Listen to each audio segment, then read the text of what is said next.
Chapter 6 political parties. Political parties इस chapter में जो है हम लोग डिस्कस करेंगे कि पॉलिटिकल पार्टीज क्या है, हमें पॉलिटिकल पार्टीज की ज़रूरत क्यों है, पॉलिटिकल पार्टीज के रोल क्या होते हैं, पॉलिटिकल पार्टीज फंक्शंस कैसे करती है, यानी ओवरऑल पॉलिटिकल पार्टीज से रिलेटेड कुछ क्वेश्चंस के जो है वो उत्तर इस चैप्टर में देखने को मिलेंगे। और यह भी डिस्कस करेंगे कि किस तरह से पॉलिटिकल पार्टीज फॉर्म की जाती है, उनके फॉर्म करने के बेसिक रिक्वायरमेंट्स क्या हैं और पॉलिटिकल पार्टीज फॉर्मेशन होने के बाद किस तरह से गवर्नमेंट के पावर को होल्ड करती है। इन सभी चीज़ों के बारे में इसमें डिस्कस करेंगे। जैसा कि अगर हम बात करें कि पॉलिटिकल पार्टीज को माना जाता है कि हर एक तरह की एक्टिविटीज़ जो किसी डेमोक्रेटिक गवर्नमेंट में होती है उसके लिए पॉलिटिकल पार्टीज ही रिस्पॉन्सिबल और जिम्मेवार है।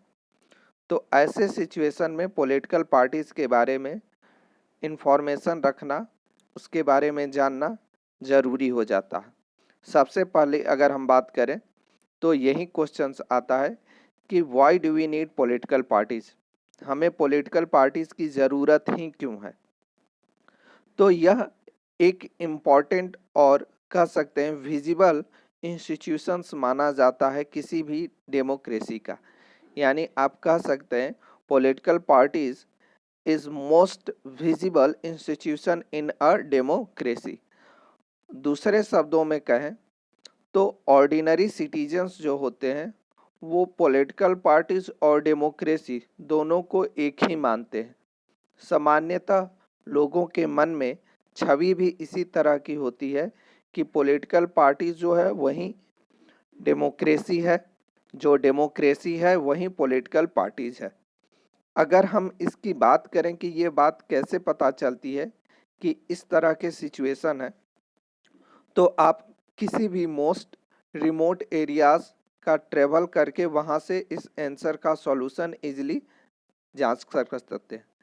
जैसे कि अगर आप किसी कंट्री साइड्स विजिट करने के लिए जाएंगे और जो आपको थोड़ा बहुत पढ़ा लिखा व्यक्ति नज़र आए, उससे अगर आप किसी भी पॉलिटिकल पार्टीज के बारे में पूछिएगा और जो कंट्री के गवर्नमेंट को रूल करने वाला बेस है कॉन्स्टिट्यूशन, उसके बारे में, तो वो व्यक्ति सामान्यतः आपको एक जवाब दे सकता है कि वो कॉन्स्टिट्यूशंस के बारे में बहुत अच्छी तरह से नहीं जानता हो या कुछ भी नहीं जानता हो, गवर्नमेंट के नेचर्स के बारे में वो नहीं जानता हो कि गवर्नमेंट फंक्शन कैसे करती है, गवर्नमेंट है क्या, फॉर्म कैसे होती है, लेकिन किसी न किसी रूप में वो पॉलिटिकल पार्टीज के बारे में ज़रूर जानता होगा।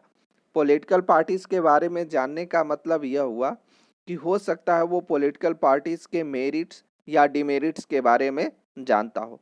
यानी हम यह भी कह सकते हैं कि कॉन्स्टिट्यूशन और पॉलिटिकल पार्टीज के बीच में हम देखें या डेमोक्रेसी और पॉलिटिकल पार्टीज के बीच में देखें तो पॉलिटिकल पार्टीज ज़्यादा ओमनी प्रेजेंट नज़र आती है। अगर आज से 100-150 साल पहले की बात करें तो दुनिया के कुछ गिने चुने हुए ही देशों में ऐसे थे जहां पर पॉलिटिकल पार्टीज मौजूद थी। लेकिन आज अगर हम वर्तमान समय में बात करें तो दुनिया के कुछ ही ऐसे देश होंगे जहां पॉलिटिकल पार्टीज का अस्तित्व नहीं होगा। नहीं तो दुनिया के ज़्यादातर पार्ट में, ज़्यादातर कंट्रीज में पॉलिटिकल पार्टीज किसी न किसी रूप में आपको नज़र आएंगी। हमारे साथ डेमोक्रेसी में या गवर्नमेंट में कुछ भी होता है उसके लिए हम सीधा पॉलिटिकल पार्टीज को ही जिम्मेवार मानते हैं। तो जाहिर सी बात है कि जब पॉलिटिकल पार्टीज को ही रिस्पॉन्सिबल माना जाता है तो ऐसे सिचुएशन में पॉलिटिकल पार्टीज की नीड्स जो है वो बहुत ज़्यादा बढ़ जाती है और इसी से रिलेटेड जो है वो इस चैप्टर में डिस्कशंस करना है।